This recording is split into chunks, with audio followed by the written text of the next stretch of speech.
మహిళ అంటేనే త్యాగం, మహిళ అంటేనే గొప్పదనం, అంటే గొప్పదనం పేరుతోటి, త్యాగం పేరుతోటి మహిళ ఇవన్నీ చేయడం గొప్ప విలువల అనే పేరుతోటి ఇవి ఉన్నాయి కదా. అవి నిజంగా మహిళకు గొప్పదనాన్ని ఇస్తాయా లేకపోతే భారాన్ని ఇస్తాయా? ఇప్పుడు అర్థం కావట్లే భారం అనేది. త్యాగమూర్తివమ్మ, మహిళా అనురాగమూర్తివమ్మ.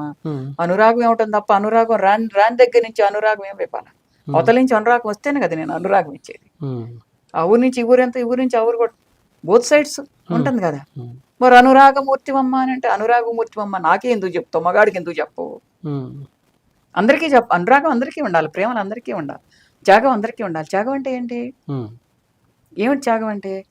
భగత్ సింగ్, రాజగురు, సుఖదేవ్ త్యాగం, అల్లూరి సీతారామరాజు త్యాగం, చిట్యాల ఐలమ్మది త్యాగం, అనేక మంది తెలంగాణ సాయుధ రైతాంగ పోరాటం, అసలు ఇది వింటేనే ఒళ్ళు గగుర్పొడుస్తుంది. దాంట్లో అనేక మంది అశేష త్యాగాలు చేశారు.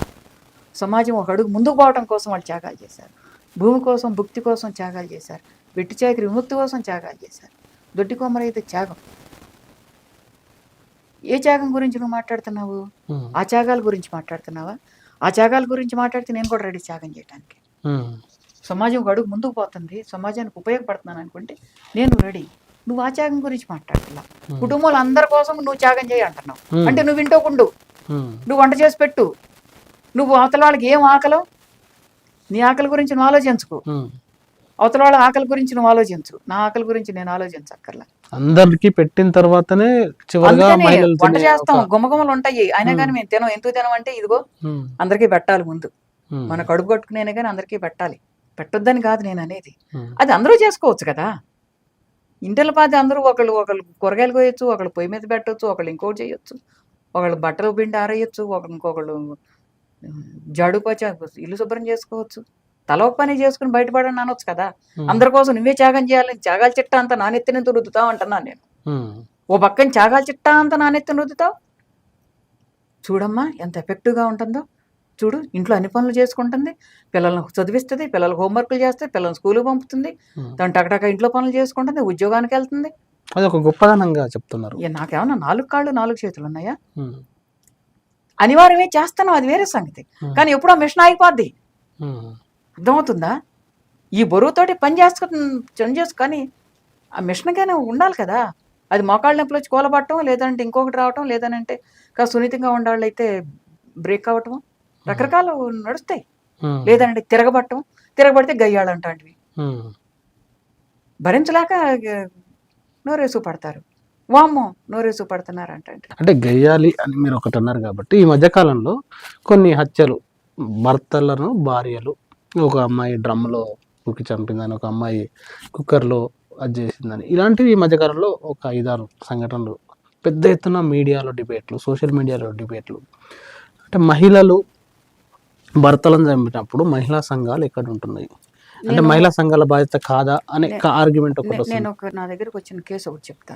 పేపర్లో వచ్చింది. మన సంఘ నాయకులు పోయి పరిశీలన చేసి వచ్చారు. భర్త కూతురు మీద అత్యాచారం చేస్తున్నాడు. వెంటనే కాకపోయినా తర్వాత ఈ అమ్మాయి గమనించింది. తనకి ఎట్లాగా వీడు పనికి మాలినాడు, అయినా బిడ్డల కోసమే కదా నేను భరిస్తున్నాను, మొగుడిని ఎదులేసి వచ్చిందని అంటే నాకు విలువ లేదు కదా, వాడు తాగని ఏమన్నా కానీ పైసలు ఇవ్వకపోని బిడ్డలకి కనీసం తండ్రిగా అన్న ఉంటాడు కదా. నేను ఒక్కదానికి పోతే ఆ మాత్రం గౌరవం కూడా మరి లేదుగా సమాజంలో. మొగుడు వదిలేసి వచ్చిందంటారు కదా, లేదా మొగుడిని వదిలేసిందంటారు, లేదా మొగుడు పెళ్ళాన్ని వదిలేసిందంటారు. ఈ స్థితిలో నేను భరించుకుంటూ వచ్చాను, నా బిడ్డల కోసమే కదా. నా బిడ్డకి ఇంత దుర్మార్గం జరిగినప్పుడు నేను ఎందుకు వీడిని టాలరేట్ చేయాలి? ఓర్చుకొని పచ్చడి పండు గుర్తుకొని కొట్టి చంపేసింది. నేను చంపటం తప్పు అనాలా రైట్ అనాలా ఈ చర్చలోకి నేను పోవటంలా. ఎందుకు ఈ ఘటన జరిగిందని అంటున్నా. తీసుకుపోయి జైల్లో పెట్టారు. కనీసం బెయిల్ అని ఇప్పించాలి కదా అని ప్రయత్నం చేశాం. ఎందుకు చంపిందని అంటే కారణాలేంటి అంటే, ఎవరినైనా స్త్రీలనైనా పురుషులనైనా, ముఖ్యంగా స్త్రీలని ఏదైతే అణిగి ఉండాలని సమాజం చెప్తుందో దాన్ని దాటి బయటకు వచ్చిన ఆడవాళ్ళు ఎందుకు దాటి బయటకు వచ్చారు? ఎందుకు హత్యలకి పాల్పడుతున్నారు? ఆ లోతుల్లోకి వెళ్తే, ఆమెను ఇంటర్వ్యూ చేస్తే ఆమె ఎన్ని కథలు చెప్తుందా? ఆ చరిత్రలోకి వెళ్లకుండా, ఆ లోతుల్లోకి వెళ్లకుండా ఏం చేసినాయి మహిళా సంఘాలని అంటే ఈ మధ్యకాలంలో జరిగిన సంఘటనలలో నువ్వు లెక్కలు తీయి. నేషనల్ క్రైమ్ రికార్డ్స్ బ్యూరోనే ఉంది కదా, నువ్వు నేను చెప్పేది, మహిళా సంఘాలు చెప్పేది కాదు. లక్షల సంఖ్యలో స్త్రీల మీద దాడులు కానీ, అత్యాచారాలు కానీ, వర్కట్న మరణాలు కానీ, వేధింపులు కానీ, ఏడిపించడాలు కానీ ఇవన్నీ జరుగుతున్నాయి. ఏడిపించడం అంటామే, ఇవన్నీ జరుగుతున్నాయి. కానీ గొడ్ల కక్కు నోరు మూసుకుంటున్నారు. ఇక తట్టుకోలేనప్పుడు కేసులు పెడుతున్నారు. ఆ కేసులు మాత్రమే బయటకు వస్తుంది. అవి ఎందుకు నీకు అర్థం కావట్లేదు?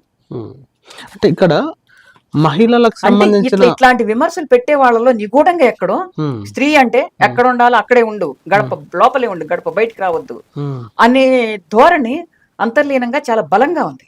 ఉండబట్టి ఇటువంటి ఆర్గ్యుమెంట్లు పెడతారు అన్నట్టు. అంటే ఇక్కడ నేను ఏదైతే సంఘటనలు చెప్పానో అలాంటి సంఘటనలో మహిళ ఒక భర్త మీద దాడి జరిగిన సంఘటనలు ఫ్రంట్ పేజ్ బ్యానర్ ఐటమ్స్ అవుతున్నాయి, మీడియాలో ప్రైమ్ టైం డిబేట్స్ అవుతున్నాయి. కానీ మహిళల మీద దాడియో అత్యాచారము హత్యను అనే వార్త లేకుండా రోజులో ఒక వార్తాపత్రిక ఉండదు. చాలా సంఘటనలు ఉంటాయి. ఒక జిల్లా పేజీలోనే చాలా సంఘటనలు ఉంటాయి. తర్వాత టీవీ ఛానల్లో వార్తలలో చాలా వార్తలు, ఏదో ఫాస్ట్ న్యూస్ అనే వచ్చే 100 వార్తల్లో చిన్న వార్తగా ఉంటుంది. ఎందుకు మహిళల మీద జరిగే దాడులు చిన్న విషయంగా చూడబడుతున్నాయి, మగవాళ్ళ మీద భర్తల మీద జరిగే దాడులు సెన్సేషన్, లేకపోతే మీరు అన్న టైటిల్ హెడ్లైన్స్ అవుతున్నాయి. సెన్సేషన్ ఒకటి ఏమిటి సెన్సేషన్?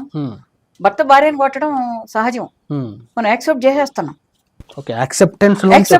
యాక్సెప్టెన్స్ భర్త ఆడది అణిగి ఉండాలా, ఆడది విక్టిమ్ గా ఉండాలా, ఆడది ఏడుస్తూ ఉండాలా, ఆడది ధైర్యంగా ఉందని అంటే జీర్ణం కాదు. ఇది ఇవాళ ఒక్కరోజు వచ్చింది కదా, కాదు కదా, తరతరాలు బట్టి వస్తూ ఉన్నది కదా. కాబట్టి ఏంటంటే స్త్రీ అణిగి ఉండటం అనేది ఒక యాక్సెప్టెడ్, అది అట్టు ఉండాలి, అది ఒక సమాజం యొక్క రూల్ అన్నట్టు. దానికి వ్యతిరేకంగా ఉన్నది అని అంటే అది వార్త అవుతుంది. అట్లా ఉండటం వార్త కావట్లేదు. భర్త అన్నాక భార్యను కొట్టకుండా ఉంటాడా? స్త్రీల మీద అత్యాచారాలు జరిగినాయి, మీరే అన్నారు కదా, వీళ్ళు రోడ్ల మీదకి వస్తే అత్యాచారాలు జరగవు. మరి ఇళ్లలో ఉండేవాళ్ళు, ఇళ్లలో ఉన్న అత్యాచారాలు జరుగుతున్నాయి, మీరు లెక్కలు తీసారో లేదో, మరి దాని సంగతి ఏంటి? అందుకని ఇది ఏమంటాము, ఏదైతే తిరుగుబాటు వస్తుందో అది వార్తగా తయారవుతుంది, అది వార్త అవుతుంది.